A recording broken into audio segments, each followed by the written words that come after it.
Alright guys, we are going to do a podcast real quick. We are going to start this video and I'm going to be essentially doing a podcast over this video of a professional angler.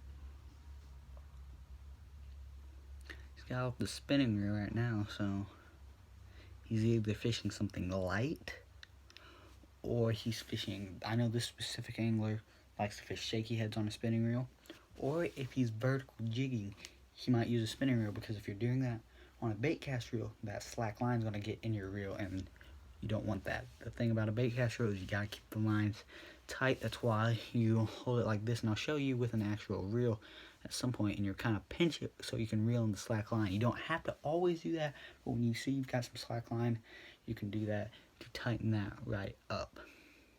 Like you pull it out and then you grab it and you pinch it and reel back in. So I think right now he's fishing a ribbon tail on some rock beds and back in this kind of canal thing, because I've watched this video before and I've kind of practiced what I was going to do, and I actually had a solid 10-minute video, and I had this big stuffed fish and I pulled it up, and that was the intro to the video. It was this big 4 foot long stuffed fish. And I did the math on that, because what you can do is you can actually take the length of the fish, subtract 10 inches, divide that by 2, and that's supposed to be approximately the weight. Now if you do that with a 4 foot fish, that's 48 inches, and then 48 inches minus 10, that's 38, divide by 2, that's 19, I believe is what I got. It's getting late, I can't do math.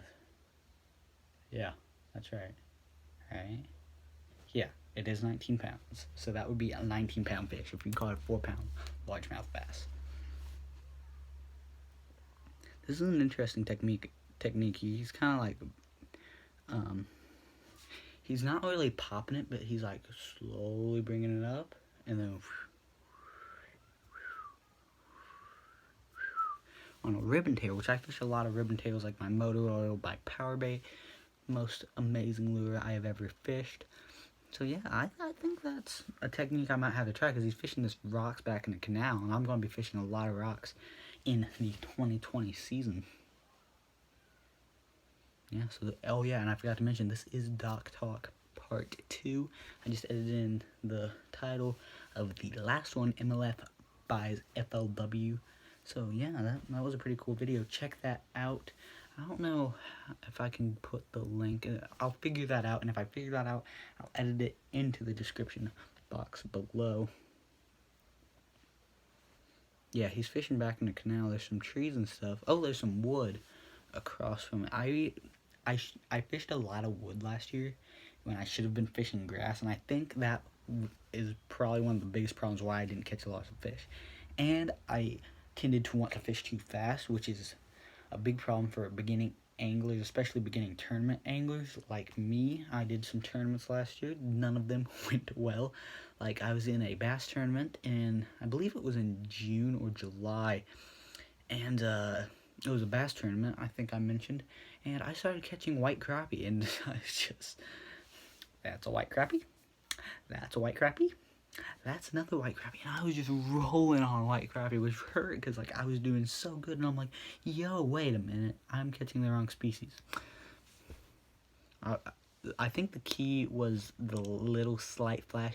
This one guy came up and said, well, you're fishing this bank, and this bank you'll catch a lot of crappie. If you go on to the other bank, that's where all the bass are. So I went over there, and I couldn't catch anything on the other side of the lake, because it was this little channel that went back, and you could paddle off across the waters, because I was in a kayak.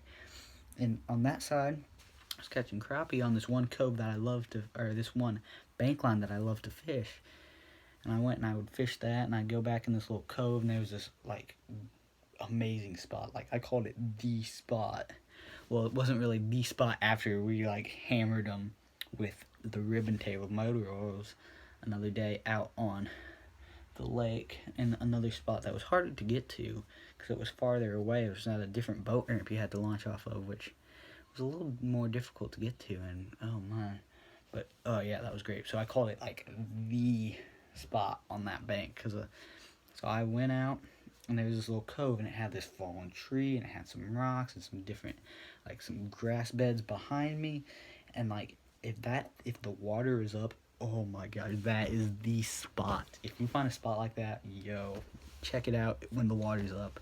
I'm telling you, that is what you gotta do, and you gotta throw like, oh my gosh, there's so many things I've heard, like with the grass you could turn around, you could throw some swim jigs, some weed jigs, even some spinner baits. Like if a spinner bait gets caught, you can just pull it through, keep the rod tip like this, and then don't pop it up through it real faster and pick up the speed on the reel is how you want to do that.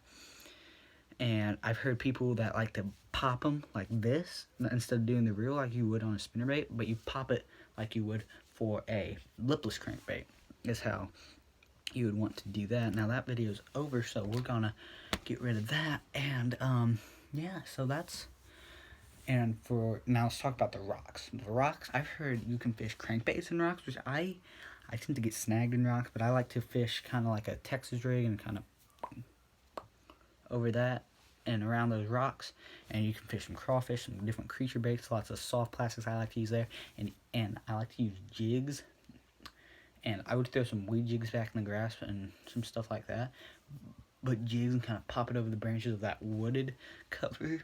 And that's the thing, I fished a lot of wood last year, which I shouldn't have. I should have fished more of the grass and the rocks and focused more on the submerged cover rather than the visible cover. So guys, focused on submerged cover. That is a big part. Focused on both kinds of cover. Look at the structure too, and I'll explain the difference of cover and structure. That's what I'm going to do in the next Dock Talk video, so stay tuned for that. Yeah, and so yeah, finishing up my little tip for you guys, pay attention to cover and structure, both submerged and visible cover and all structure. And if there is a place, like even if it's 1 foot to 3 foot water, if a fish can easily get to deeper water, that is the way to go, because it is instinctive that they will take off that way as an escape route. This video is getting a little longer, and I got it to 10 minutes last time and it was too long, so I'm going to cut this off now. So guys, remember, I'll explain cover and structure in the next Dock Talk video, so stay tuned for that, and I'll see you later. Bye.